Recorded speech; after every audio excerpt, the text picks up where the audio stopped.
et le contexte. Ensuite, Romain prendra la parole pour se présenter la direction de programme à son tour. Et ensuite, on passe à la phase de questions-réponses. Premier point de rappel sur lequel je souhaitais revenir, c'est faire un petit point sur l'IMTBS pour effectivement souligner notre légitimité à proposer un programme autour de l'IA. Nous sommes la business school du premier ensemble français d'écoles d'ingénieurs et de management, l'Institut Mines Télécom. Donc la business school qui, justement, contrairement aux autres écoles, va s'adresser sur la partie business, projet, sur la partie transformation des entreprises, et donc et aussi donc à tout type d'entreprise, et cette fois-ci à des professionnels non ingénieurs, non techniciens, pour leur permettre quand même d'aborder des sujets tels que la transformation des business models, la transformation numérique, et aussi vous accompagner dans le développement des soft skills, qui, les 10 soft skills, sont aujourd'hui indispensables pour piloter la transition digitale et notamment les impacts de l'IA. Et donc cette position au sein d'un groupe d'écoles d'ingénieurs et aussi notre proximité sur le campus d'Evry, en fait on est avec notre école sœur Télécom Sud Paris, nous permet d'affirmer des compétences hybrides, management plus numérique, et de proposer donc des formations en lien avec le besoin des entreprises. Pardon, je vais un peu vite. Voilà. Je vais peut-être plutôt faire ça. Un point sur le programme, sur ses objectifs et sur les profils qui sont plus particulièrement ciblés. Les objectifs, en fait, c'est une formation, comme je vous le disais, orientée business. Donc, pour permettre à chacun d'entre vous de comprendre les technologies de l'IA, de maîtriser les terminologies, vocabulaire, concepts clés, pour être en mesure ensuite d'échanger avec des experts en IA, qui seront demain vos interlocuteurs, d'identifier les solutions bonnes ou d'identifier aussi quand l'IA n'est pas la bonne solution. Bref, d'identifier comment l'IA peut contribuer à améliorer vos processus, vos projets, vos activités, et aussi vous donner la capacité, et ça c'est quelque chose de très important, de mettre en place un cahier des charges en IA autour de projets concrets, autour de cas concrets.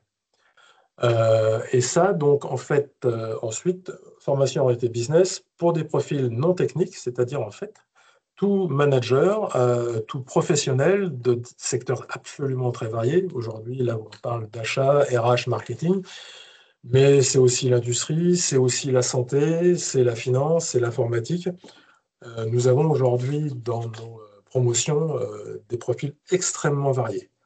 Donc, sans être profil technique, on est en capacité de comprendre l'IA et de l'implémenter dans ses processus métiers et d'en tirer le meilleur parti. J'ai sauté une petite erreur. Bon, c'est pas grave, j'y reviendrai après. Eh ben, il me manque un slide. Excusez-moi, je vous le fais en live. Hein. Bien, il y a... Ah, ben, il y a un slide qui a disparu. Alors, excusez-moi. Ça fait un peu improvisé, mais en fait, j'avais masqué la diapositive.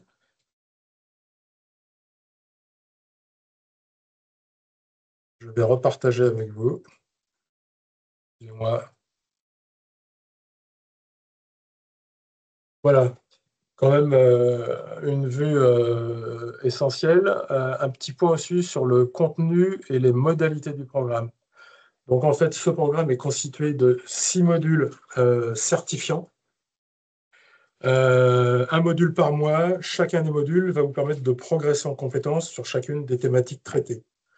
Ces 6 modules sont adossés à des blocs de compétences qui sont sanctionnés par des évaluations de blocs mensuels sur la base d'études de cas. Je ne rentre pas dans le détail, Romain pourra aborder le sujet ultérieurement. Mais en fait, donc à chaque fois, c'est un travail en progression. Les modalités proposées offrent à la fois en fait, des rendez-vous réguliers, de la flexibilité et de l'accompagnement. Rendez-vous réguliers, c'est-à-dire que vous aurez 4 rendez-vous hebdomadaires du lundi au jeudi de 13h à 15h. Donc, ce sont des horaires adaptés aussi à un calendrier professionnel. Ces rendez-vous hebdomadaires se font 100% en ligne, en classe virtuelle, en session de travail, vous donnent aussi accès à des ressources documentaires en complément. Et en termes de flexibilité, sachez que ces sessions hebdomadaires sont enregistrées, ce qui offre à chacun la possibilité de récupérer un cours auquel il n'aurait pas pu participer pour des questions de priorité, d'engagement professionnel. Attention, on souligne qu'en fait, l'objectif n'est pas de suivre la formation à 100% en asynchrone. Ce n'est pas du tout l'objectif de cette formation. Et dans ce cas, si c'est ce que vous cherchez, en fait, ce programme n'est pas le bon pour vous. Vous seriez déçu. Dans les modalités, on travaille aussi beaucoup sur des mises en pratique concrètes. Donc, vous aurez chacun, et ce sera quelque chose sur lequel Romain reviendra, on va vous aider à identifier, et vous l'aurez peut-être déjà en arrivant, un projet fil rouge qui servira en fait de colonne vertébrale tout au long de votre formation. Projet fil rouge, en fait, qui va se développer et qui vous permettra potentiellement d'avoir un moule à casser sur un projet, qui vous servira aussi pour certaines évaluations de blocs et qui vous servira aussi à préparer la soutenance finale. Et pour aller plus loin encore dans l'accompagnement, vous avez aussi du coaching sur votre projet, à la fois sur les aspects business, technique et pilotage du projet qui vous sont proposés. Un tout petit point, mais peut-être qu'après, pour la plupart d'entre vous, vous en avez déjà connaissance. Les prérequis, c'est Bac plus 4, Bac plus 5, avec un minimum de 5 ans plus ou moins d'expérience quand même. Il y a des possibilités aussi pour des gens dotés d'un bac niveau académique, Bac plus 2, Bac plus 3, de VAP. Voilà pour cette partie. Donc je vais assez vite, hein, on pourra revenir ensuite sur les différents sujets. Romain, peut-être que tu voulais rajouter un point sur les modalités? Oui, effectivement, donc bonsoir à toutes et à tous. Donc vous avez 6 modules effectivement, sur différentes thématiques sur lesquelles on pourra revenir. Au niveau des semaines, donc, chaque module aura 4 semaines de cours avec 4 cours par semaine, donc du lundi au jeudi comme mentionné Philippe, 13h-15h, donc 2 heures de cours. Vous aurez et l'enregistrement et le support qui va avec, donc disponible sur une plateforme dédiée. Et on propose également le vendredi en optionnel de 13h à 14h, donc 1 heure, que vous puissiez échanger ensemble. C'est les mêmes liens de visioconférence que les cours, de manière informelle, pouvoir échanger d'actualité et aussi que nous, en tant que formateurs, on puisse être mobilisés pour approfondir des thématiques, puisque l'intelligence artificielle, ça reste un domaine qui évolue extrêmement vite. Donc les cours, on les retravaille assez régulièrement pour qu'ils soient actualisés. Mais voilà, vous pourriez avoir une envie de détailler un sujet un peu plus dans le détail, notamment sur un plan technique, pourquoi pas. Comme disait Philippe, on n'attend pas donc des participants des compétences techniques particulières, de mise en pratique technique. Néanmoins, certains d'entre vous, généralement, mettent toujours un peu la main à la pâte ou souhaitent aller un petit peu plus loin que les démonstrations qui peuvent être évoquées à certains moments. Donc, on peut aussi prendre ces temps de permanence pour approfondir. Par exemple, mise en place d'un système de recherche de documents assisté par IA. Voilà, ce genre de choses qui peuvent dépendre aussi des projets fil rouge. Donc, ça donne l'occasion d'approfondir un petit peu ça et de discuter un peu d'actualité. En plus des cours, j'entends. Merci Romain. Dernier point sur lequel ensuite je voulais revenir, c'est le calendrier qui concerne la prochaine promotion. Donc la rentrée de la promotion pour laquelle nous effectuons les recrutements, c'est début février 2025. Donc, pour tous ceux qui souhaitent faire partie de cette promotion, il faut impérativement que vos candidatures soient enregistrées et complètes sur la plateforme d'inscription en ligne au plus tard le 16 décembre. 16 décembre, minuit. Ensuite, ça sera trop tard, ça voudra dire basculer sur la prochaine session. Donc, pour rappel, rentrée début février 2025, fin de la partie cours mi-juillet 2025 et ensuite vous aurez à finaliser votre mémoire et préparer votre soutenance qui se déroulera en général mi-septembre 2025. Vous avez, je remettrai les slides, de toute façon, nous vous renverrons nos coordonnées. Donc, Elisabeth est votre interlocutrice principale, mais si jamais elle n'est pas disponible, n'hésitez pas, je suis aussi à votre disposition. Maintenant, Romain, je te laisse la parole pour te présenter et présenter les directeurs et co-directeurs de programme. Oui, effectivement. Alors, bon, je vais me présenter déjà et puis dire quelques mots sur Marc. Donc, pour ma part, enchanté, je suis Romain Chicois, directeur adjoint donc, de cet Executive Master. Je suis également à la direction de l'entreprise Just AI en tant que directeur de développement logiciel. Donc, on est une entreprise qui couvre toute la chaîne de valeur de l'intelligence artificielle, donc de la formation en allant au conseil et à la réalisation de projets. On a notamment donc, Marc qui a construit plusieurs entreprises et qui est aujourd'hui président de Just AI. Il est également expert IA BPI France 2030, donc ça nous permet aujourd'hui de mener des diagnostics auprès de nombreuses entreprises de différents secteurs pour voir justement où se trouvent les besoins en IA, qu'est-ce qui peut être construit, qu'est-ce qui est construit d'ailleurs actuellement chez eux, ce qui nous permet aussi d'enrichir nos formations.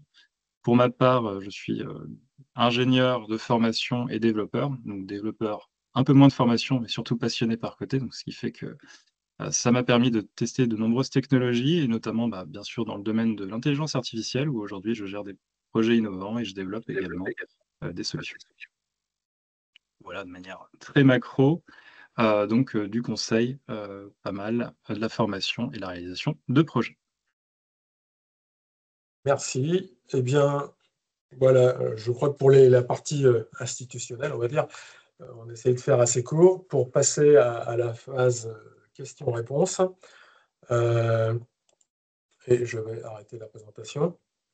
Donc en fait, ce que je vous propose, parce qu'on est quand même relativement nombreux, les modalités suivantes. En fait, pour ceux qui ont des questions à poser, je vous propose via l'outil lever la main de Teams, de lever la main. Et donc, au fur et à mesure, nous vous donnerons la parole. À ce moment-là, pensez à ouvrir votre micro. Mais vous pouvez aussi poser vos questions via le fil de conversation. Donc, Elisabeth, en fait, prendra connaissance des questions et pourra à ce moment-là proposer certaines de vos questions. À ce moment-là, on vous donnera aussi la parole. Mais aussi, ce fil de discussion permet aussi de vous répondre en direct à certaines questions particulières. Donc, Elisabeth, à ce moment-là, pourra vous répondre directement. Et si, au final de la présentation, on n'avait pas pu aborder tous les sujets, nous ferons en sorte de répondre à toutes les questions non traitées qui seraient dans le fil de discussion. Voilà. Donc, encore une fois, on privilégie l'interactivité. Et donc, eh bien, écoutez, je vous invite pour le premier qui souhaite prendre la parole à lever la main. Alors, est-ce que je vais voir toutes les questions? Eh bien, alors je n'ai pas l'initiale, mais monsieur ou madame Pialou, je vous invite à prendre la parole à ce moment-là, ouvrir votre micro. Vous m'entendez? Oui, Super. Oui, c'est Laurent Pielot. Pielot. Laurent. Bonjour Laurent. Oui, bonjour, bonsoir à tous. Je voulais avoir une petite idée sur le recul que vous avez sur cette formation, depuis quand vous la proposez, euh, combien de personnes sont déjà sorties certifiées et est-ce que vous avez deux, trois parcours de candidats qui l'ont suivi et qui ont réalisé des choses en entreprise? Alors oui et puis après Philippe peut compléter, Élisabeth également. Alors sur la formation, il me semble qu'il y a eu qu'une personne, qui n'a pas été diplômée une fois, enfin, donc il y a eu un problème sur la soutenance, mais sinon l'entièreté, des personnes ont été diplômées à ce jour. Concernant après les parcours des personnes, alors, enfin, si on prend surtout, bah, par exemple, ne serait-ce que la promotion dernière où on a cet essor de l'IA autour notamment de l'IA générative, on a, bah, par exemple 5 personnes avec lesquelles on travaille, en ce moment, notamment sur une activité. Alors comme je le disais, on a une activité de conseil, bah, qui sont devenus aussi des partenaires. Pour notre part, on en a même recruté en interne. D'autres anciens ont par exemple évolué vers des postes dans des écoles telles, l'ESSEC, HEC. On a des personnes dans leur entreprise qui ont pu, alors sans forcément citer les noms des projets, mais qui ont pu développer des systèmes d'assistants conversationnels avec des documents internes, assez, assez métier, assez complexe dans de très grandes entreprises. Voilà, donc là, on pourrait avoir une dizaine de noms déjà à citer sur des projets concrets qui sont issus de leur projet fil rouge ou de leur vocation, notamment de se réorienter vers des activités de conseil en IA ou la réalisation de projets. Et Complet. ce Allez-y. Pardon. programme existe depuis combien de temps? Alors, ça va faire 4 ans. Je vais juste reprendre la date. Oui, c'est ça, je crois que c'est 4 ans, 2020. 2021. 2020-2021 était la première promo. Ouais.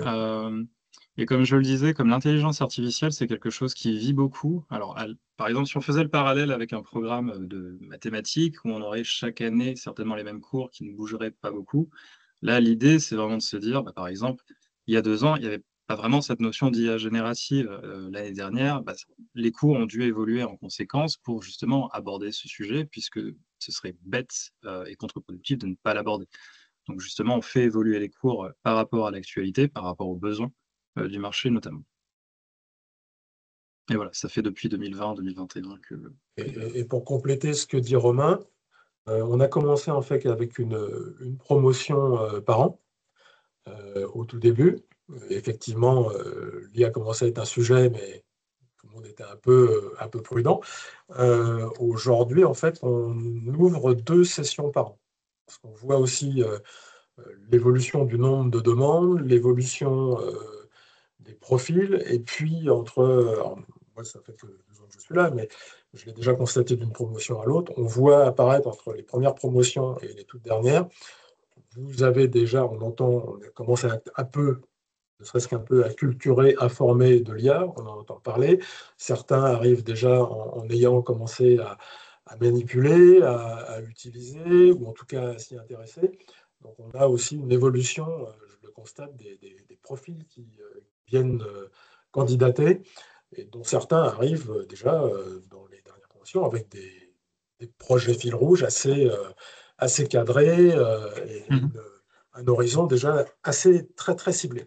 Donc, le programme évolue et vous, autour de ça, en fait, finalement, on voit aussi que vos profils évoluent.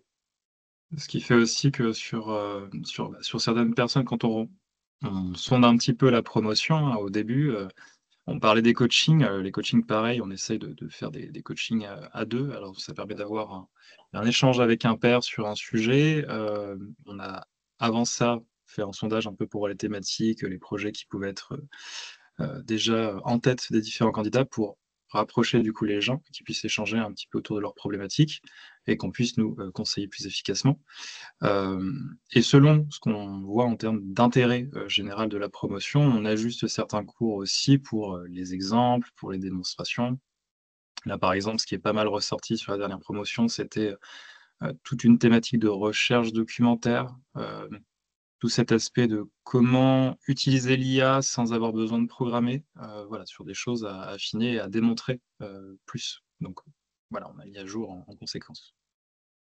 Je passe la main à Jean, qui est le numéro 1 Oui, sur ma liste. oui, Jean. bonsoir. Alors ma question là que je voulais poser, donc j'ai compris qu'il y avait un temps en ligne de 4 fois 2 heures plus une, donc ça fait à peu près 9 heures dans la semaine. Et il faut bien sûr qu'il y ait des choses hors ligne. Et à combien vous évaluez le temps qu'il faut passer hors ligne pour que les choses soient bien faites? Alors, pour le coup, parce qu'on a un petit peu des indicateurs autour de ça. En moyenne, il y a une vingtaine d'heures généralement, qui est prise, en plus. Alors ça varie beaucoup, il y en a qui prennent que 8 heures en plus sur le mois. Il y en a d'autres, voilà, qui peuvent monter à 20 heures en plus. Pour notamment la partie réalisation, de l'étude de cas. Hem, donc c'est en plus de revoir les cours, 20 heures sur le réaliser mois ou par semaine? non, non, 20 sur heures le sur mois, le mois ou par semaine? sur le mois, sur le mois. Donc c'est pas plus de 20 heures. Non, non, enfin voilà, il y en a qui ont peut-être un peu plus, besoin au début et puis après ça se tasse un petit peu, mais voilà, en règle générale, j'ai 50 heures en tête, mais il y a 32 heures de cours, donc c'est D'accord. C'est une estimation en fait, qu'on donne. En fait, pour faire simple, souvent, on dit pour 8 heures de cours, il y a 8 heures de travail en plus, mais certains, effectivement, vont mettre 4 heures, 5 heures, 6 heures, d'autres vont vouloir revenir sur des sujets et approfondir. Voilà, donc c'est un temps estimé et c'est après lié à chacun, à ses possibilités d'organisation D'accord. aussi. Et c'est pour ça qu'on vous encourage tous, j'en profite parce que c'est un témoignage qui est revenu sur l'ensemble des participants, à essayer d'être au rendez-vous de tout ce travail à faire, des études de cas, du travail sur le projet fil rouge. Encore une fois, c'est classique, hein, plus on laisse filer, plus on laisse s'accumuler les choses. Après, c'est tous les week-ends qui sont sacrifiés. Donc, l'idée, c'est de travailler avec un certain équilibre.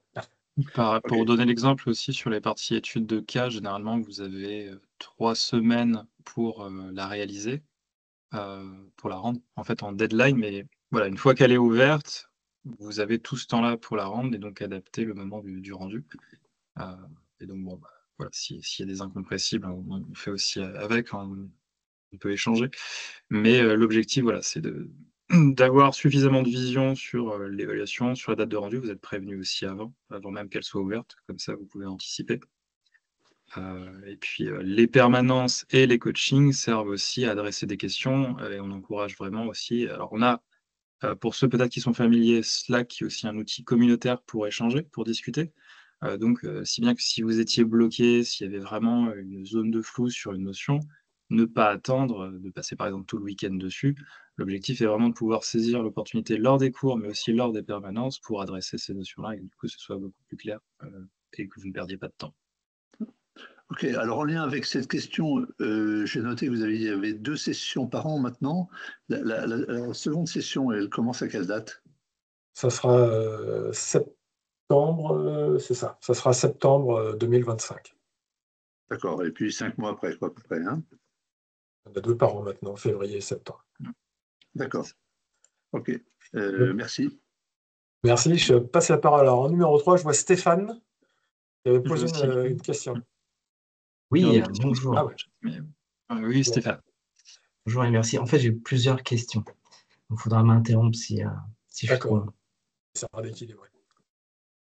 Donc la première concerne en gros le profil des personnes qui viennent et leur objectif, puisque je vois que on va s'adresser à la fois à des personnes en poste qui vont, qui sont dans une boîte éventuellement grosse, qui vit une transformation et qui veulent effectuer cette transformation. On va s'adresser aussi à des gens qui ont une idée de nouvelles solutions et qui veulent peut-être monter leur société autour de cette idée. Et puis, j'espère qu'on va s'adresser aussi à des personnes qui sont dans mon cas.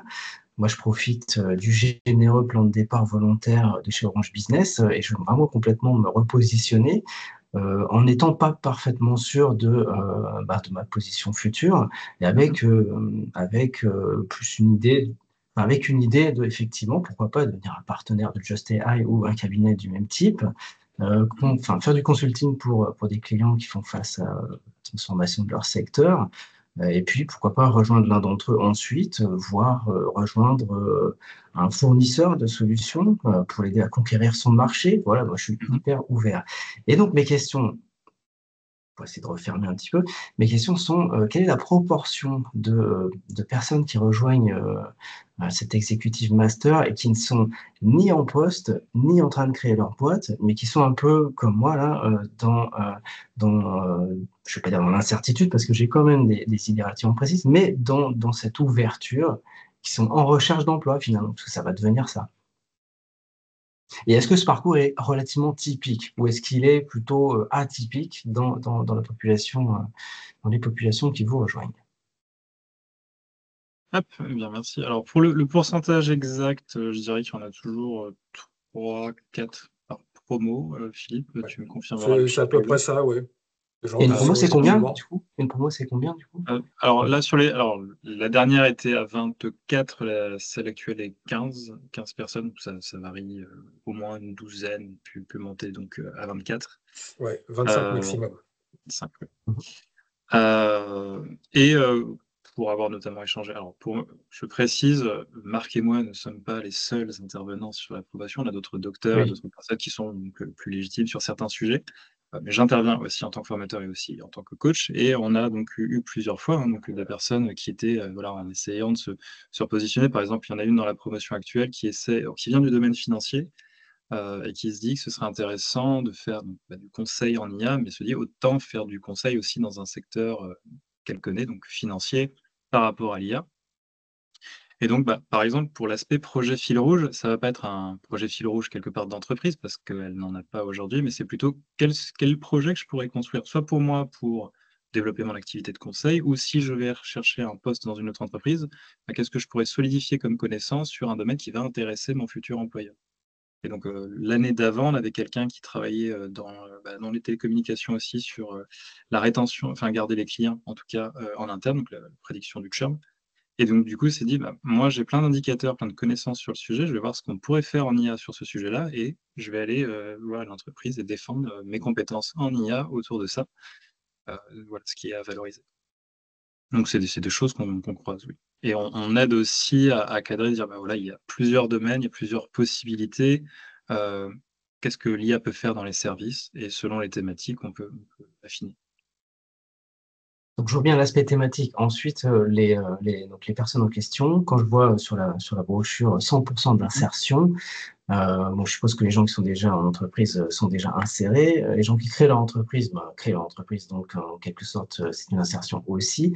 Et les gens donc qui sont plus en transition et qui vont chercher un futur employeur. Donc, c'est de cela qu'il s'agit quand on dit 100% d'insertion à l'issue du master. Et donc, il y a quand même une certaine... donc je comprends que c'est quand même pas le parcours principal, enfin le parcours typique, puisque 2-3 sur les promotions de 15 à 25, c'est pas non plus énorme, mais oui, enfin, ma recherche là ici, c'est de comprendre la densité de l'écosystème sur lequel on peut déboucher et entre guillemets les chances de succès d'une recherche d'emploi à l'issue du master. Ouais, c'est pas. En fait, comme le disait Romain, aujourd'hui, on en a 3-4, mais en fait, il n'y en avait pas vraiment au démarrage. On avait plutôt des gens qui étaient déjà en poste. Et on voit de plus en plus, quand même, de gens qui sont en transition, dans le cadre, effectivement, de plans de départ d'entreprise. Et on sait que là, dans les gens qu'on est en train de recruter, il y en a qui vont profiter d'opportunités, là aussi, pour rajouter de la cordia à des compétences comme vous, qui sont acquises depuis un certain nombre d'années. Donc, en fait, vous avez déjà effectivement des compétences dans un domaine. Et là, rajouter la corde IA. Donc, après, vous dire qu'aujourd'hui, en fait, on ne se positionne pas comme un diplôme, comme quelqu'un qui arriverait sur le marché tout neuf en disant, voilà, je sors avec un diplôme d'ingénieur en IA et tout ça. Mais aujourd'hui, à travers les profils que l'on voit, on a toujours affaire à des gens quand même qui ont déjà une certaine maturité, d'expérience, une maturité de connaissance sur leur marché, qui sont déjà quand même en réflexion. Et on n'a pas vraiment de profil qui arrive à dire, je ne sais pas ce que je vais faire, mais j'ai envie d'apprendre des choses sur l'IA, comme ça, pour voir. Donc, en fait, si vous avez déjà des idées en réflexion, ça devrait être normalement une corde à votre arc.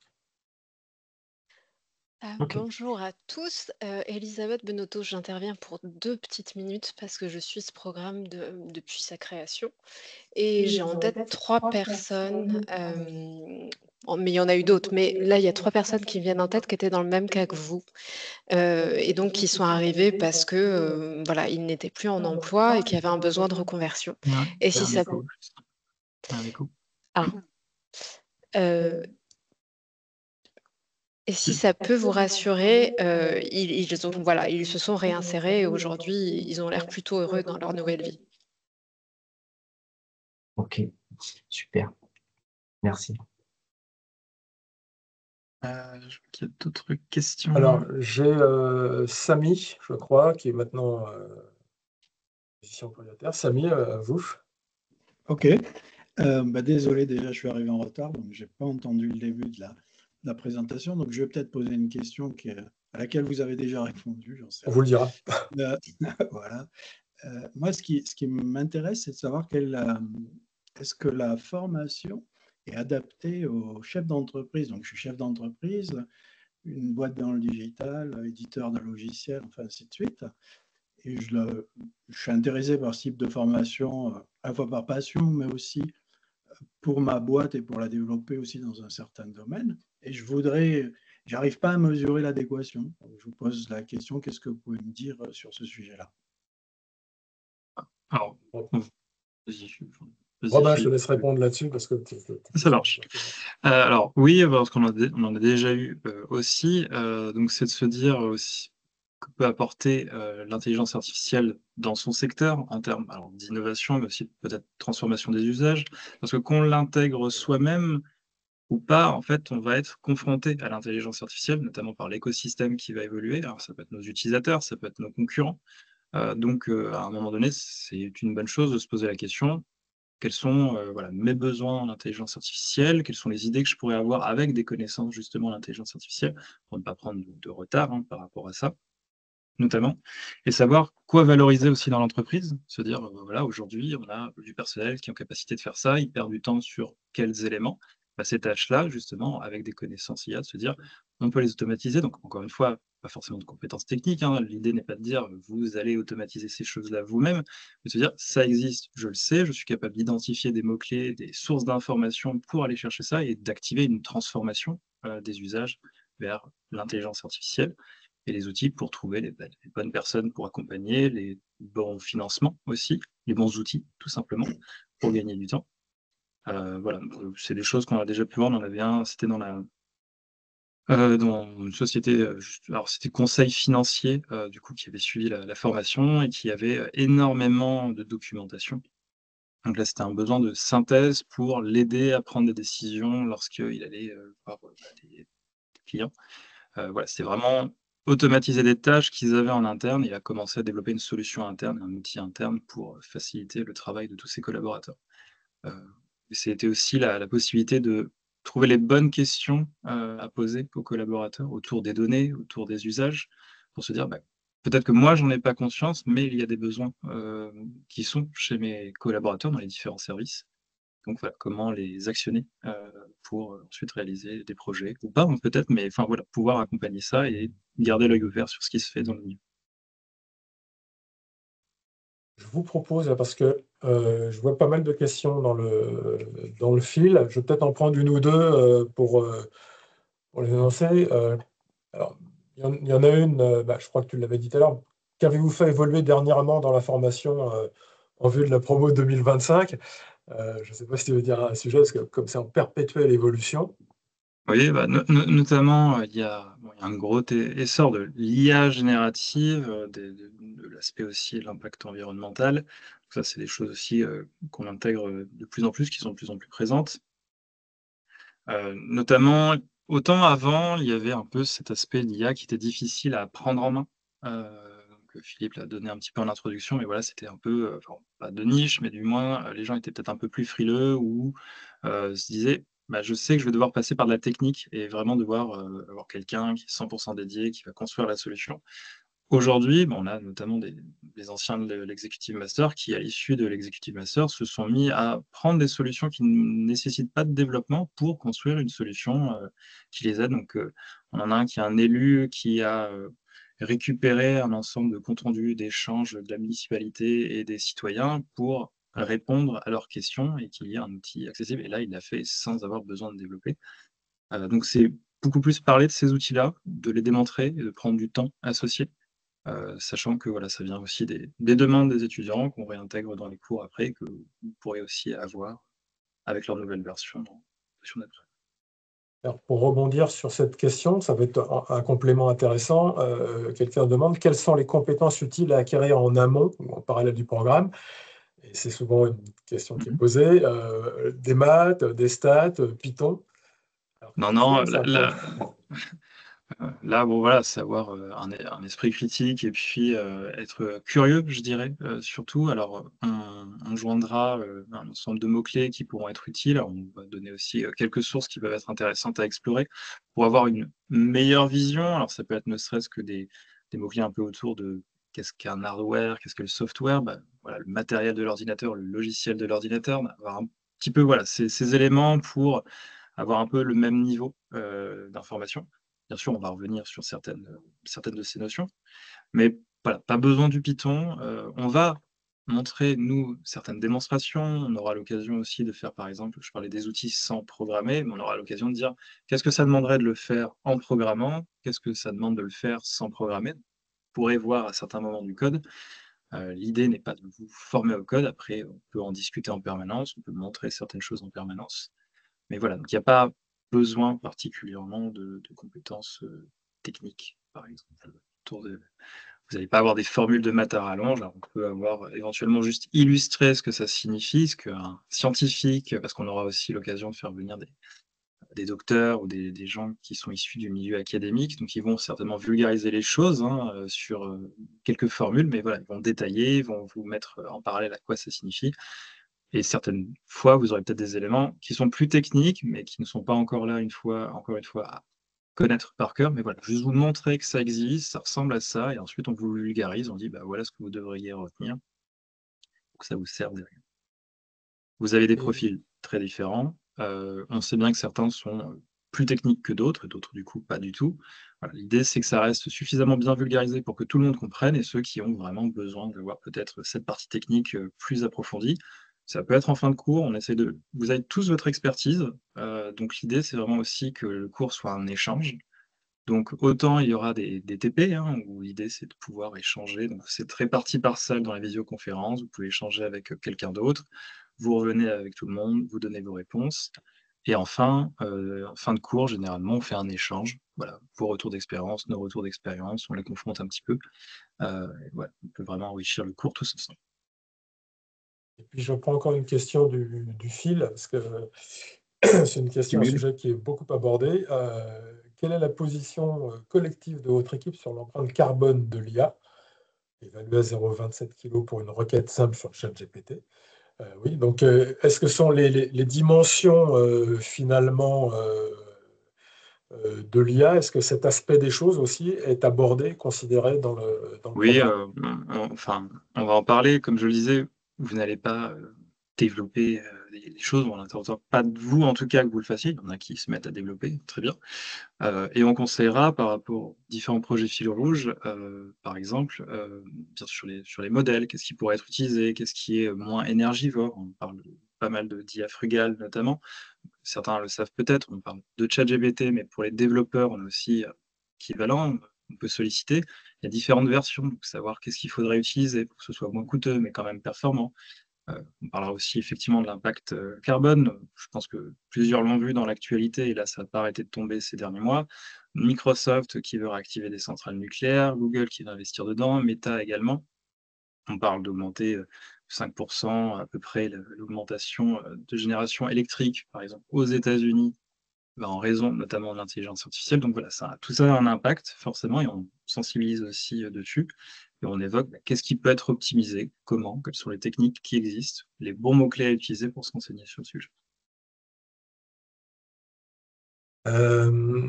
Alors, je crois que Frédéric a une question, Frédéric Boin. Je n'ai pas encore sollicité. Dans le chat, pardon. Oui, merci pour cette intervention. Dans la prolongation de la question de Stéphane, vous évoquiez que vous avez à peu près 3-4 personnes en fait, qui sont hors poste dans vos sessions sur 20-25.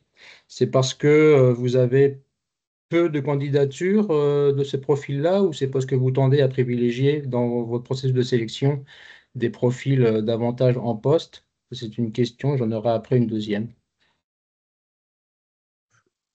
En tout cas, par rapport aux entretiens, ça n'a jamais été un critère qui justement permettait de ne pas solliciter la personne. Donc c'est plutôt, je dirais, moins de personnes qui sont dans cette situation-là, plus que vraiment un critère de sélection.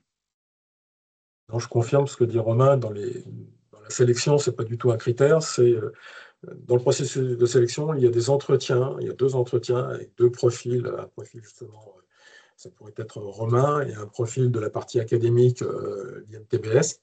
Et c'est aussi une conversation, un échange où chacun, le candidat potentiel, valide. C'est l'occasion de valider que ce programme lui correspond bien et va lui permettre d'arriver à ses objectifs. on valide que nous, il a les prérequis, et effectivement, il va parfaitement s'intégrer. Donc, c'est l'occasion aussi de mesurer que je suis à la bonne place au bon moment. Et donc, en fait, c'est les projets des candidats, c'est leur implication qui valide leur candidature. Et ce n'est pas un choix aujourd'hui que l'on fait en fonction d'un intérêt pour nous. Non, non, aujourd'hui, on a une limite de 25 personnes. On ne la dépasse pas pour aussi des questions pédagogiques de suivi.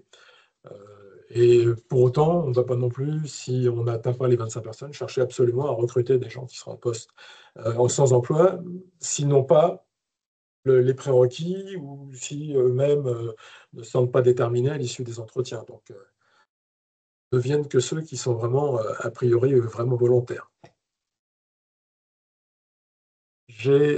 Ensuite, j'ai Alice, je Il y crois. avait une deuxième question. Ah, pardon, Frédéric, allez-y. Oui.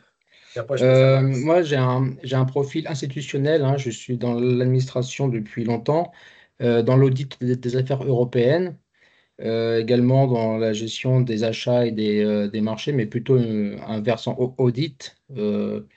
Est-ce que, selon vous, en fait, cet executive master serait adapté en fait à un projet d'orientation vers les transitions numériques et la modernisation des process de gestion et d'exécution en milieu administratif? Oui, enfin, on a notamment, là, on a eu quelqu'un qui était dans le domaine financier, sur le contrôle des comptes. Donc là, l'idée, c'est vraiment apporter les clés et d'être en mesure de se dire, j'ai un ensemble de processus, j'ai un ensemble de données. L'IA, ça reste un outil, donc c'est autant un marteau qu'une scie. Donc essayer de couper du bois avec un marteau, bah, c'est pas très efficace. Donc avoir les bons mots-clés et les bonnes sources d'informations pour se renseigner, identifier les processus qui peuvent être automatisés, qui peuvent être assistés par l'intelligence artificielle, à l'inverse, ceux qui ne le sont pas. On n'est pas en train de dire que tout va être remplacé par l'IA, loin de là. Sur 100% peut-être de son besoin, on va peut-être en couvrir 50% avec de l'IA, peut-être un peu plus, peut-être un peu moins.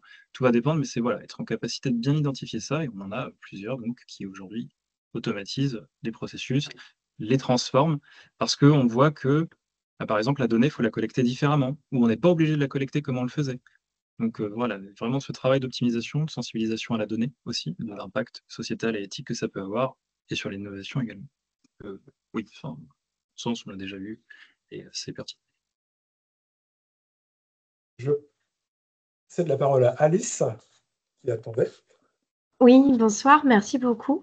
Je voulais vous demander par rapport à l'obtention du diplôme, est-ce que ça permet d'intégrer le réseau des alumni IMT et d'être identifié comme tel par les entreprises à la suite de l'obtention du diplôme? C'est une très bonne question. Alors, d'une part, vous êtes intégré de fait dans le réseau des alumni d'IMT, mais là, en fait, nous efforçons aussi de développer de manière un peu plus précise aussi le réseau des alumni de ce parcours.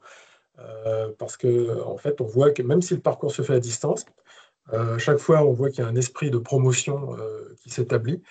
Que les gens, que ce soit dans les rendez-vous hebdomadaires ou certains en fonction des régions qui peuvent se croiser, au moment de la soutenance.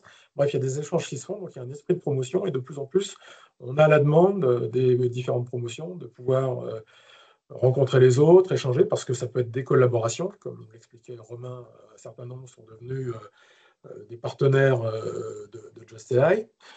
Donc en fait, au-delà du réseau des alumni IMT, on a justement ça maintenant pour essayer de développer, de favoriser, en tout cas de développer le réseau aussi alumni Executive Master IA. Puissiez interagir entre vous. Et pour ajouter un petit peu sur le sujet, on a également pas mal, alors déjà pendant la promotion, mais même après, bon, de personnes qui restent effectivement en contact avec nous, et à travers aussi ce réseau que décrit Philippe, et qui s'échangent des opportunités d'aller à ce salon, d'accéder à certaines entreprises, donc voilà, même voilà, simplement de la veille sur le sujet de l'intelligence artificielle, ou voilà, mon projet de fil rouge, on est à ce stade, est-ce que vous pouvez le tester? C'est D'accord. Et d'ailleurs, par rapport, vu que vous évoquez un peu les entreprises, est-ce qu'il y a des entreprises aussi qui vous envoient des salariés pour suivre cette formation Alors, je sais qu'elle est assez jeune, hein, elle est peut-être pas encore hyper connue, mais est-ce que ce ne sont que des gens qui viennent frapper à la porte ou c'est les entreprises qui viennent pour proposer leurs candidats? Moi, je peux répondre de mon côté, ou Elisabeth pourrait le faire, parce qu'elle est là depuis le début des promotions. On constate aujourd'hui, alors au tout début, c'était peut-être plus des démarches individuelles, et là, aujourd'hui, on a de plus en plus d'entreprises qui s'engagent au moins sur le cofinancement de la formation. Ça, c'est la première évolution, mais maintenant, on a des entreprises qui nous contactent pour inscrire des gens. Sur la promotion en cours de recrutement, clairement, on a aujourd'hui des entreprises qui effectuent la démarche pour un, voire plusieurs de leurs salariés. Il y a aussi cette transformation de la démarche purement individuelle, parce que je veux comprendre ce qu'il y a. Il y a la démarche de financement parce que l'entreprise est intéressée dans son obligation de former, d'une part, mais aussi parce qu'elle sera aussi confrontée à l'IA, autant plutôt que d'y être confrontée, autant que ce soit un outil, un assistant qui accompagne le développement de l'entreprise, donc c'est intéressant pour elle. Et maintenant, donc, au-delà de ce cofinancement, on a des entreprises, c'est de plus en plus marqué, qui nous le produit quand même de plus en plus visible, et peut-être à travers son profilage non technique, mais plus business, on a de plus en plus d'entreprises qui interviennent pour faire candidater des salariés. Ouais. OK, ça marche. Bah, merci beaucoup pour vos réponses. J'ai Monsieur Tilly, alors c'est Vincent, peut-être, je ne vois pas le prénom, mais à vous de. Alors, c'est presque ça, c'est Vadim. Vas-y, bon. Alors moi, je travaille dans le secteur de la santé. Je suis cadre Mhm. supérieur au sein d'une direction des soins. Et bon, c'est un secteur dans lequel l'IA est en pleine expansion. Je travaille en Suisse. Ils ont un petit peu d'avance sur le marché Mhm. français. Et je me questionnais en termes d'expertise, à vrai dire, sectorielle. Comment vous vous positionnez par rapport à ce secteur d'activité qui est celui de la santé? On a eu plusieurs, merci pour la question, bonjour. On a eu plusieurs anciens donc, projets fil rouge qui ont tourné autour du domaine de la santé. Alors, il y a eu de plusieurs natures. Je vais citer ceux que je peux évoquer. Donc, notamment la masse documentaire que vous pouvez avoir à traiter, c'est un sujet. Alors, sachant qu'on ne parle pas que de documents de texte, il y a aussi des sujets avec de l'image, des schémas. Voilà, donc ça peut être rapidement assez compliqué. Donc, c'est un sujet qui a pu être traité notamment en fil rouge. Et que nous aussi, on a pu manipuler de notre côté en interne. On a eu des sujets sur les comptes rendus, sur l'analyse médicale, de pouvoir avoir de l'aide à la décision pour les médecins, que ce soit sur ce qui a aussi popularisé l'IA autour du secteur de la vision par ordinateur, sur des radios, sur certaines images. Donc voilà, on a en tout cas tout ce qui va être images, texte et son qui gravitent autour du domaine de la santé, avec bien sûr des engagements en sécurité qui sont tout particuliers avec les hébergeurs de santé. Donc voilà, c'est des sujets qu'on aborde et qu'on a pu aborder déjà avec des anciens ou nous sur des sujets internes. Je vous remercie. Alors, je ne vois plus de main, mais j'ai une question qui est posée dans le fil rouge par Jacques Rousseau. Bah, Jacques, vous voulez peut-être poser votre question en direct? Oui, bonjour, merci de m'accorder la parole. Je vais la dire comme je l'ai écrite. Si le projet fil rouge est un projet qui nécessite des développements informatiques, du codage pour le dire comme ça, et que le porteur de projet n'a pas de compétences en la matière, Mhm. quel est l'accompagnement proposé?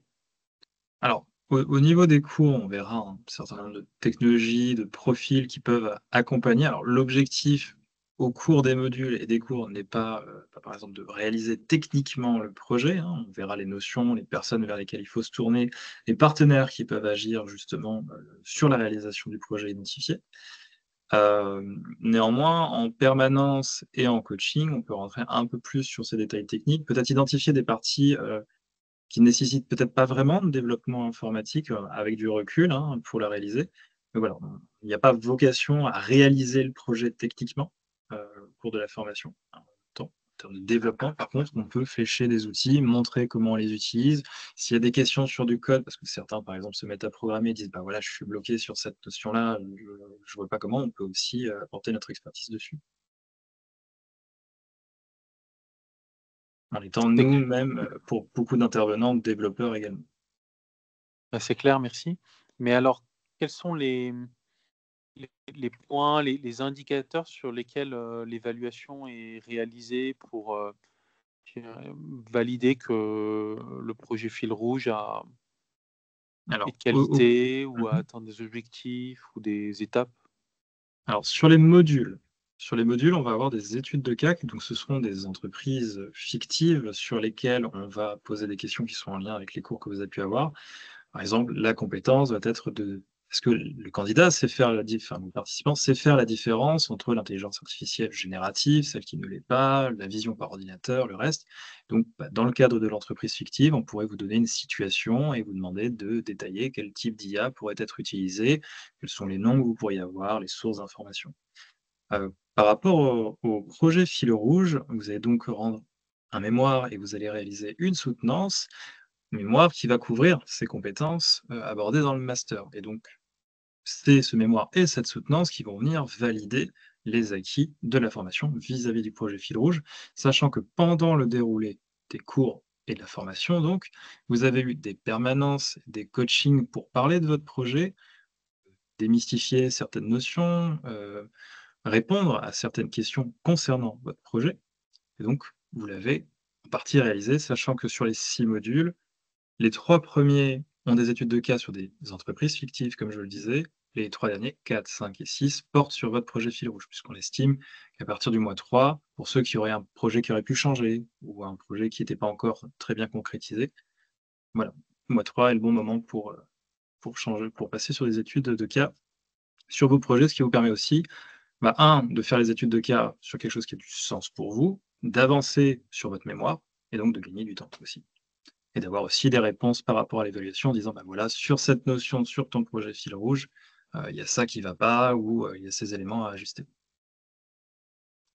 Oui, je crois aussi que au fur et à mesure, en fait, l'idée, c'est de réorienter certains projets fil rouge qui éventuellement partent pas dans la bonne direction, mais je crois savoir que certains candidats sont arrivés dans le passé avec des idées, en tout cas des thématiques fil rouge, et puis finalement, au fur et à mesure de la formation et en développant aussi la connaissance des outils, en développant l'esprit critique par rapport aux outils, par rapport aux ressources, finalement, se sont aperçus que l'IA, c'était peut-être pas la bonne solution pour ce projet-là, et sont partis sur un autre projet finalement. Oui, on a également eu ça, il y a eu des besoins de précision, effectivement.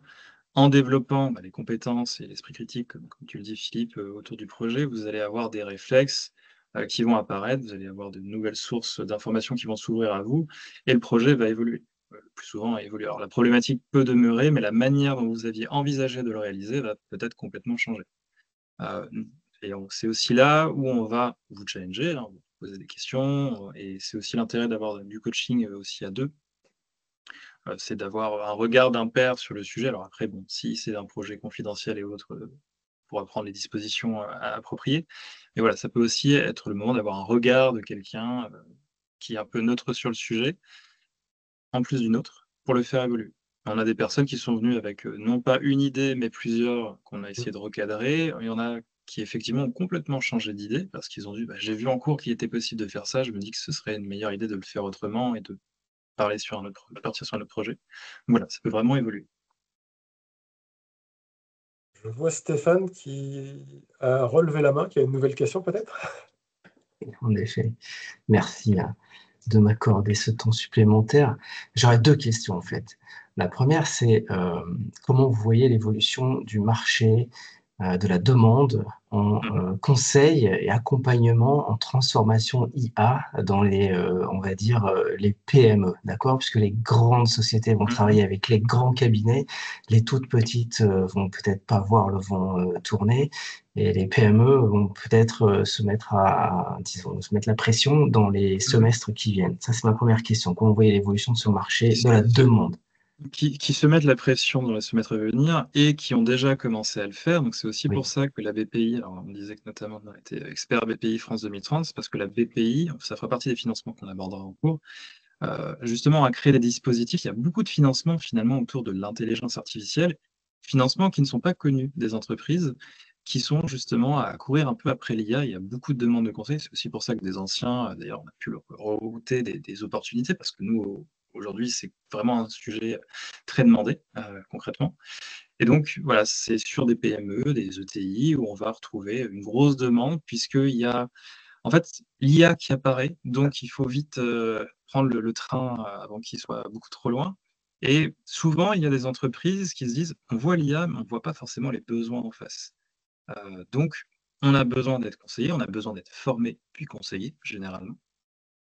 Et c'est là où il y a une grosse demande, il y a vraiment une explosion de la demande autour de ça. Et D'accord. c'est là où, sans parler par exemple, des grands cabinets, effectivement, peut avoir l'occasion de côtoyer, on voit sur des territoires sur lesquels, par exemple, on est présent en Normandie ou dans le Grand Est, ou dans le Sud, des entreprises de taille plus modeste qui sont très intéressées, qui vont pas du coup se tourner vers ces grands cabinets de conseil, mais plutôt sur des personnes qui sont présentes au niveau du territoire et qui ont justement des compétences en IA avec une offre en fait qui pourrait packager, hein, mais voilà, dire je peux vous donner un jour de formation sur le sujet de l'intelligence artificielle, je peux vous accompagner pour vous donner les bons outils, ou, et c'est des choses qu'on verra aussi avec la formation, quelles sont les questions que je peux vous poser pour orienter votre stratégie IA. Très bien, Il y a merci. une- Et donc, ma deuxième question enchaîne avec votre réponse.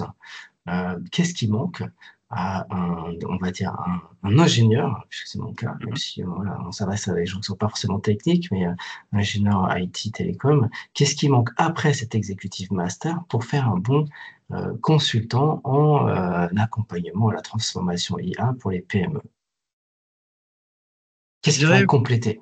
qu'est-ce qu'il faudrait compléter? Je pense qu'il faut continuer enfin, c'est plutôt continuer à faire de la veille sur le sujet, parce que comme je le disais, c'est vraiment un domaine qui évolue très vite. Donc peut-être, on va avoir des cours en début de mois, enfin d'executive master qui vont aborder l'IA générative.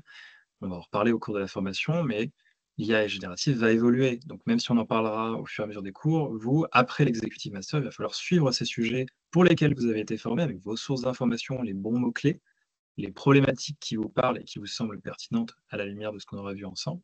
C'est enrichir toujours cette veille d'outils. Vous ne pourrez pas tout pratiquer, donc c'est savoir chercher l'information pour être sûr quels sont les outils à recommander. Et puis, voilà, se challenger, je dirais vraiment sur cette source c'est vraiment plutôt sur cette partie veille continue. Parce qu'on pourrait Mmh. rapidement perdre le fil, et c'est pour ça que normalement vous avez toutes les clés pour être à jour, c'est continuer à l'être. Voilà, on a des gens qui sont sortis de l'executive master, qui ont été du coup tout de suite opérationnels et que nous on a pu solliciter aussi. Mais on sait, et moi je le vois, hein, si aujourd'hui je m'arrête, enfin prenons l'IA générative, si je m'arrêtais au tout début et que je revenais là tout de suite, j'ai loupé énormément de choses. Et c'est là qui ferait que je ne serais plus crédible, légitime vis-à-vis d'une entreprise. Mais au niveau des réflexes, des mots-clés, des choses qu'il faut aller chercher, on les acquiert avec la formation. Et après, voilà, c'est de la veille et de la pratique, quelque part, pour garder ce niveau-là. D'accord, merci. Y a-t-il d'autres questions auxquelles on n'aurait pas répondu? Je regardais dans le fil s'il y a de nouvelles questions. Je pense qu'on les a à peu près toutes traitées sur l'évolution.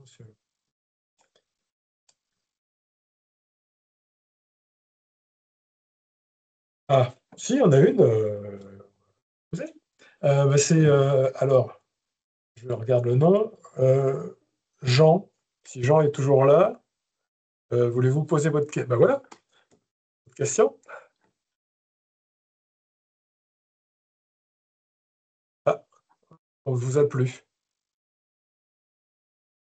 Sinon, je vais la lire si on ne vous entend pas. Bon. Alors, pour vous, qu'est-ce qui distingue l'Executive Master de l'IMT d'autres masters comme ceux de l'X, Centrale, Vinci ou Dauphine? Ça, c'est une bonne question, classique. Est-ce que tu veux répondre, Romain, sur cet aspect-là, la position de programme? Moi, ce que je peux dire de mon point de vue, de non spécialiste de l'IA, encore une fois, je rappelle à qui on s'adresse, les thématiques abordées et le fait qu'on s'adresse à des profils non techniques avec un angle aussi business, développement de projet, On ne l'a pas évoqué, mais un angle éthique aussi. Donc, si on fait référence à l'X et Centrale, ne serait-ce que ces deux-là, ce sont purement des écoles d'ingénieurs. Donc, je n'ai pas leur programme sous les yeux, mais on a déjà fait un peu le tour sur le marché de programmes positionnés tels que le nôtre, en plus des modalités qui sont proposées et tout ça, et notamment le projet Fil Rouge, sauf erreur, aujourd'hui, peut-être que d'autres l'ont intégré, moi jusqu'à maintenant. C'est-à-dire qu'aujourd'hui, dans la formation, quand vous payez la formation, vous avez toute la pédagogie, vous avez l'accompagnement, et en fait, c'est en parallèle quasiment une mission de consulting sur votre projet Fil Rouge. Et si c'est un projet d'entreprise, de développement d'un projet et tout ça, aujourd'hui, il n'y a pas vraiment d'équivalent sur le marché autour de cette modalité. Romain, si tu veux. Non, non, mais enfin voilà, pareil, à ma connaissance, autour de l'accompagnement notamment, et puis voilà, tout ce qu'on peut développer autour de la permanence et du coaching notamment, d'avoir vraiment ces temps privilégiés où nous, on va vous donner des ressources, et en retour, bah, si vous avez des questions, on va pouvoir creuser ces éléments-là pour vous apporter des réponses. Donc, effectivement, comme tu disais, Philippe, sur ce sujet. Et j'ai Franck qui a une question aussi. Franck, si vous voulez prendre la parole. Bonjour. Bonjour. Alors d'abord, je vous prie de m'excuser parce que j'avais un Zoom, donc j'ai dû vous quitter au départ et je suis venu en cours de route. Peut-être que la question a déjà été posée. Allez-y. Donc moi, je suis sur un fil rouge qui est extrêmement concret, puisque j'ai quitté mon job il y a 2 semaines pour démarrer une start-up. Et je suis donc sur un projet dans le domaine de la santé. J'étais le directeur du système d'information hospitalier de la PHP. D'accord. Et donc, j'ai créé une start-up dans le domaine de la santé avec d'anciens collègues médecins. Et donc, la question est celle-ci. Est-ce que le master va me permettre de renforcer mes compétences sur la gestion du projet, en particulier de ce qui est lié à tous les aspects IA de ce projet, qui est l'essentiel du projet, plus que sur la partie business, puisque à écouter, j'ai eu l'impression que la partie business était une partie relativement assez forte. Et alors ça me semble étrange, mais en ce qui me concerne, c'est pas très important. C'est plus la partie gestion du projet. Sur la partie de gestion du projet, effectivement, merci pour la question, Franck.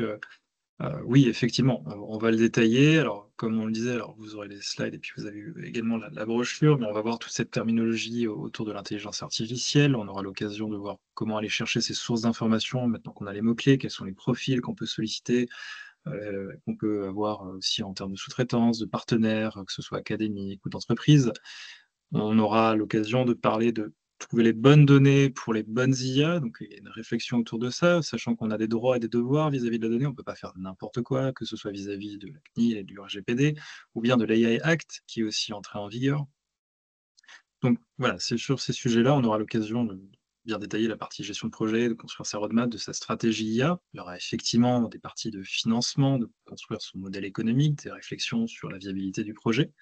Mais sur des aspects plus tech opérationnels, on aura également l'occasion de donner des exemples, de faire des études de cas, d'en parler plus profondément en permanence, par exemple, ou en coaching. Donc oui, on a des personnes qui, à l'issue de l'executive master, alors, vous l'aviez appelé concret, il y en a qui avaient déjà développé quelque chose à la sortie du programme, sur lesquels on a pu apporter de l'expertise au fur et à mesure. Des gens qui, d'ailleurs, au début, n'étaient pas forcément développeurs. C'est aussi un des avantages des outils d'IA générative, comme par exemple ChatGPT, ou d'autres qui ont aidé à construire des morceaux de code ou les mettre en place pour des gens qui n'y connaissaient rien à la base. Donc, ça a été pouvoir les accompagner, leur dire, bah, tu vois, tu l'as fait comme ça, tu peux changer ça, et si tu veux optimiser ta réalisation, voilà, on parlera des serveurs, on parlera donc des hébergements, des déploiements aussi, des solutions IA, donc tout ce qu'il faut savoir finalement pour qu'un projet IA se passe bien et soit effectivement en production et maintenu en production. Parce que l'IA,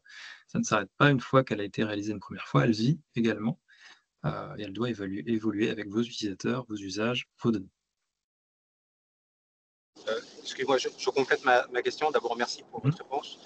Et je complète ma question, est-ce que des sujets tels que comment constituer son RAG, quel langage, quel LLM choisir plutôt qu'un Lama plutôt que Lama, ChatGPT, un Claude, enfin oui, voilà. des sujets comme ça sont abordés? Oui, des sujets comme ça sont abordés pour des raisons aussi, par exemple, voilà, de notions de biais, de coûts énergétiques, d'impact, est-ce qu'on a vraiment le droit de l'utiliser quand bien même le modèle est accessible, parce que voilà, ils peuvent être accessibles, mais contaminer votre projet, du coup le rendre gratuit pour les utilisateurs, ce n'est pas forcément ce que vous voulez dans pas mal de situations. Donc on aura l'occasion d'aborder ça. Tout à l'heure, je parlais du no-code, donc d'outils où on n'aurait pas besoin de programmer. On fait une intervention, par exemple, sur comment mettre en place un RAG.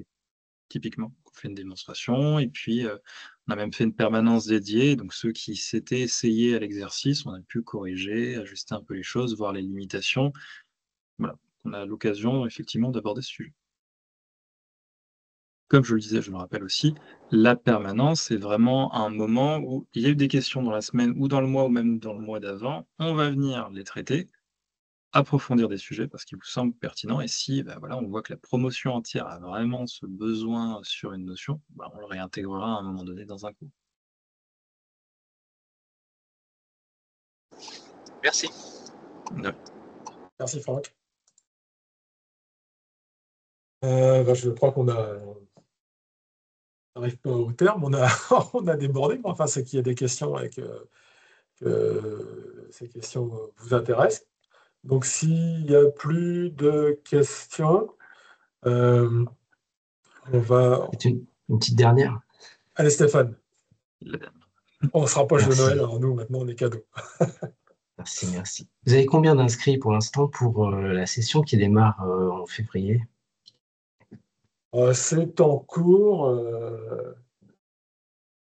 Parce que si vous ne dépassez pas 25 et que les 23 participants qu'il y a eu, donc moins vous 3, je dirais, donc les 20 élèves potentiels s'inscrivent, il y a une course.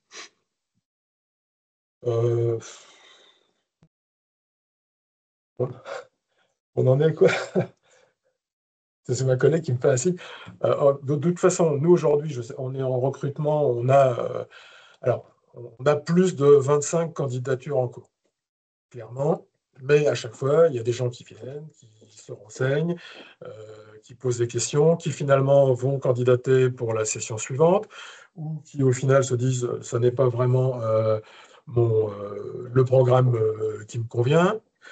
Ou de toute façon, je ne serai pas disponible tout de suite, donc je remets le sujet à plus tard. Donc on sait très bien qu'aujourd'hui, il nous faut au moins 40 candidats sérieux pour faire une promotion de 25. Il y a aussi l'aspect financement, quand je demande un financement à mon entreprise, un cofinancement, des choses comme ça. Il y a des dossiers financiers à monter qui peuvent prendre du temps. Donc aujourd'hui, clairement, on en est à la date, pour être très clair avec vous, à 14 personnes confirmées qui sont admises. Et je ne sais pas quel est le nombre exact, mais on doit en avoir aujourd'hui encore une trentaine en cours, et dont certains sont en cours d'entretien. Donc, ce n'est pas une question de course. Encore une fois, on n'ira pas au-delà de 25 parce qu'il y a une qualité d'encadrement pédagogique qu'on souhaite conserver. Donc après, à un moment donné, c'est aussi une question d'ordre, c'est-à-dire que ceux qui ont complété leur dossier, on joue la priorité au premier arrivé, c'est logique. Ceux qui finalement réfléchissent ont besoin de plus de temps, on peut les inviter à candidater sur la session suivante. Et quelqu'un qui candidate maintenant, qui va au bout du processus, peut très bien nous dire, voilà, finalement je suis admis et ça m'intéresse, je préfère reporter ma candidature à la session de septembre, on l'inscrit sur la session de septembre. Donc là, si effectivement il y a 40 personnes qui arrivent, et les 10 premiers dossiers qui seront complets seront traités logiquement. Aussi basiquement que ça, on va le traiter. Très bien, merci. Bon, écoutez, je pense que on va tous et toutes. Alors, j'ai encore une dernière question. Voilà, non, les gens qui partent. Voilà. Vous remercier pour avoir participé à ce format. Voilà, c'est la première fois qu'on fait ce type de format questions-réponses. On en fera d'autres parce que finalement, voilà, c'est l'occasion d'interagir, plus qu'une simple présentation commerciale. On vous enverra ceux qui veulent nous consulter, Elisabeth ou moi, pour compléter leur dossier, pour parler financement. De toute façon, on va vous envoyer un mail et vous pourrez revenir vers nous directement ou demander un rendez-vous, sachant que la dernière date, comme je vous le disais tout à l'heure, si je reviens sur la partie, voilà, c'est ça. Il faut que les dossiers, pour ceux qui veulent participer à la rentrée de février 2025, soient complets le 16 décembre au soir. Donc, c'est relativement proche, mais on peut compléter les dossiers. Une fois que les dossiers sont complets, encore le temps de traiter la suite du processus, c'est-à-dire les entretiens, ça ne veut pas dire que tous les entretiens doivent être faits. Donc, avant la semaine de Noël, on peut encore réaliser des entretiens et finaliser des dossiers sur les aspects convention et financement sur janvier aussi. Hein. Mais en tout cas, il faut que le dossier de candidature soit complet dans notre système d'inscription parce qu'ensuite, il sera fermé et on ouvrira ensuite, quasiment dès le lendemain, le fil de candidature sur la session de septembre 2025. Voilà. Donc nous sommes, Elisabeth et moi, et toute l'équipe, à votre disposition pour vous accompagner. À vous de jouer. J'espère qu'on a répondu à vos questions en tout cas. Tout à fait. Merci beaucoup. Bonne soirée à tout le monde. Merci à toutes et à tous et on vous souhaite une très bonne soirée. À très bientôt. À très bientôt.